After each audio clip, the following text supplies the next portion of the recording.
58 years ago, Ghana's first president, Osagyefo Dr. Kwame Nkrumah, wrote a very important book titled Neo-Colonialism, The Last Stage of Imperialism. In this book, President Nkrumah describes Africa as a paradox which explains and highlights neo-colonialism.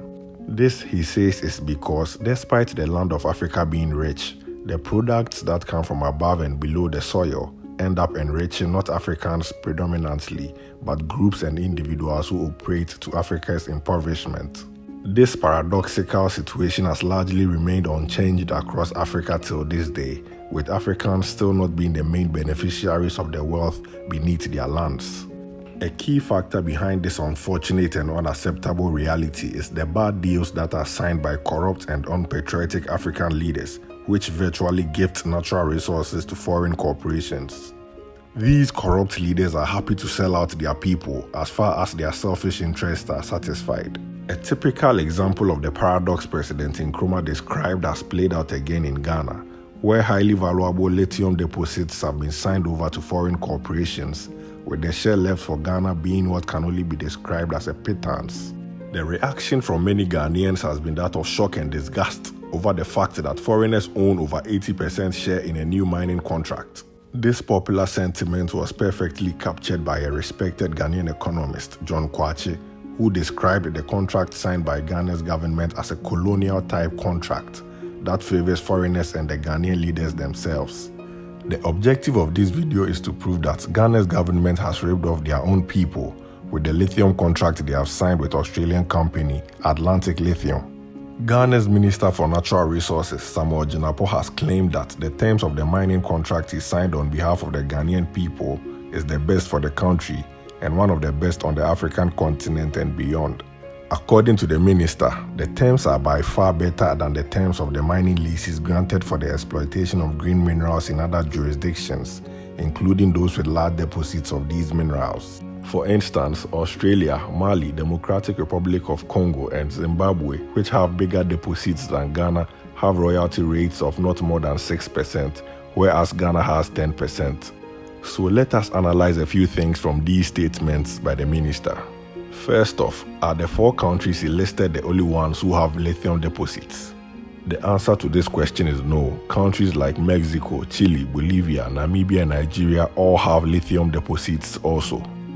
So why did the minister choose to overlook these 5 countries? Well, it is because these 5 countries have insisted on far better terms than Ghana, with Mexico and Bolivia taking full ownership of their lithium deposits and seeking to extract maximum benefits from it. Chile has also taken steps to do the same. All of these 3 countries have also made sure that the lithium will be processed locally, as this ensures greater benefits as compared to simply exporting the raw lithium. Over in Africa, the governments of Namibia and Nigeria have also taken concrete steps to ensure they maximize the benefits from their lithium by demanding that the lithium is processed locally. So as you can see, Ghana's Minister for Natural Resources selectively picked countries to suit his agenda of defending a clearly bad and unacceptable contract.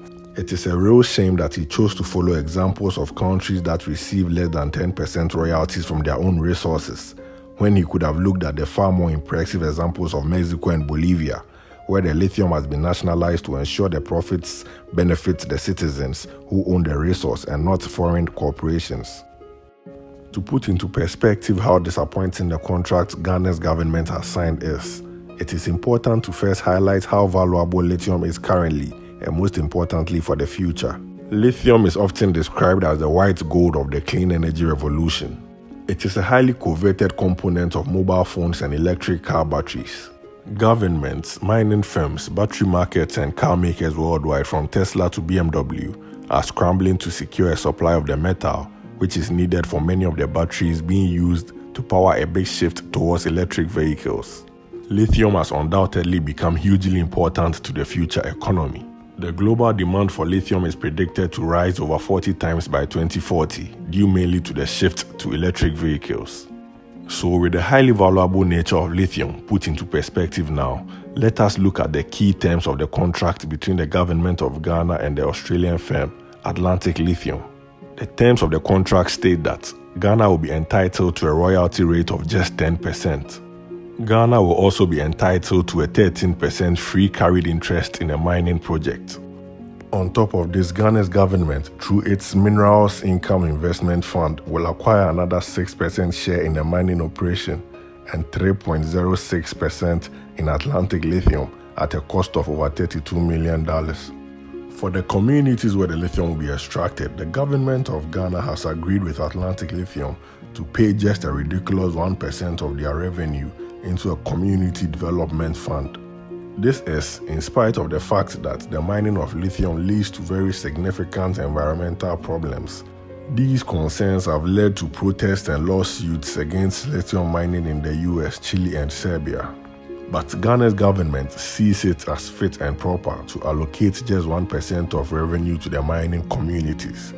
Now let us look at the more impressive examples that Ghana's leaders, if they truly care about their people, would have looked at.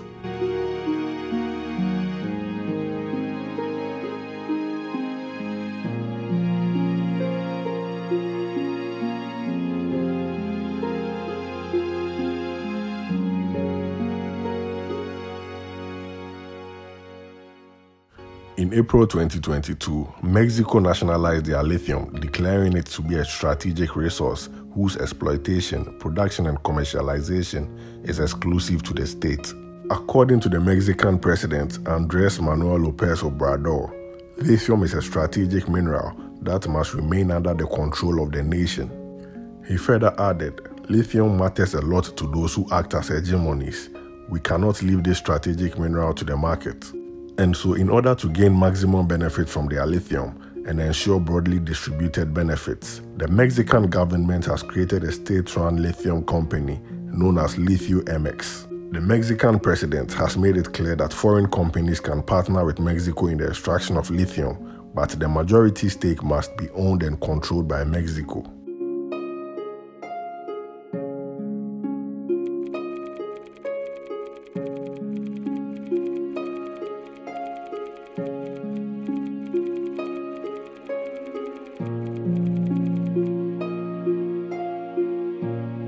Over in Bolivia, the government of former President Evo Morales had since 2006 nationalized all of Bolivia's natural resources. This decision resulted in a massive increase in revenue to the Bolivian state. This made it possible for the Bolivian government under Evo Morales to drastically reduce poverty, provide access to universal health care for all Bolivians, and also virtually eliminate illiteracy. With regards to the lithium, which was also nationalized, a national lithium company was established as President Morales made clear his determination to ensure that the benefits from the lithium is properly shared with the Bolivian people. With this background in mind, the present government led by Luis Arce has signed agreements with Chinese and Russian companies to partner with Bolivia State Lithium Company to build 2 lithium carbonate processing plants.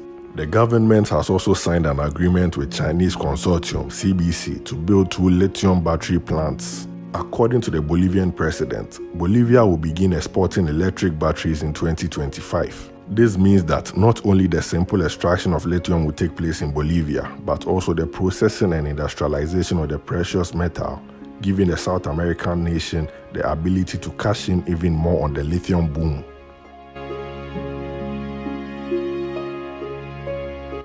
In April 2023, Chilean President Gabriel Boric announced the country's plan to nationalize its lithium mining industry to enable greater state control and prevent overexploitation from foreign countries. Under the plan, all companies wanting to work in Chile's lithium sector will have to take on Chile's national lithium company as a partner, and the state will have control. One key aspect of the Chilean government strategy is to ensure the fair distribution of revenue generated from lithium production. By holding a majority share in lithium projects, the state aims to promote fair wealth distribution and prevent excessive concentration of profits in the hands of private companies. According to the Chilean president, his motivation to assert control over the lithium is to build a Chile that distributes wealth generated in a more just way. The president further added that future lithium contracts would only be issued as public-private partnerships with state control.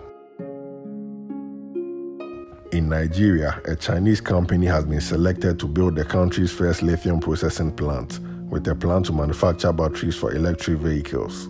This comes after it was reported that the Nigerian government had rejected Tesla's proposal to purchase raw lithium from the country. The Special Assistant to Nigeria's Minister of Mines and Steel Development, Ayodeji Adeyemi, stated that Tesla's proposal was rejected because it did not align with the country's new mining policies. He said, "Our new mining policy demands that you add some value to the raw minerals, including lithium, before you export to create jobs and build industries. They don't have to turn ores into finished goods. We are only asking them to add some value before exporting." Also in Namibia, the government has banned the export of raw lithium in an effort to boost domestic processing and capitalize on the rising demand for the metal. In an interview with Reuters, Namibia's Mines Minister Tom Alwindo declared, "We are saying to ourselves, if you have got the minerals everybody wants now, you need to make sure that at least you probably mine these minerals differently and not in the usual manner. We are going to insist that all lithium mined within the country has to be processed in the country."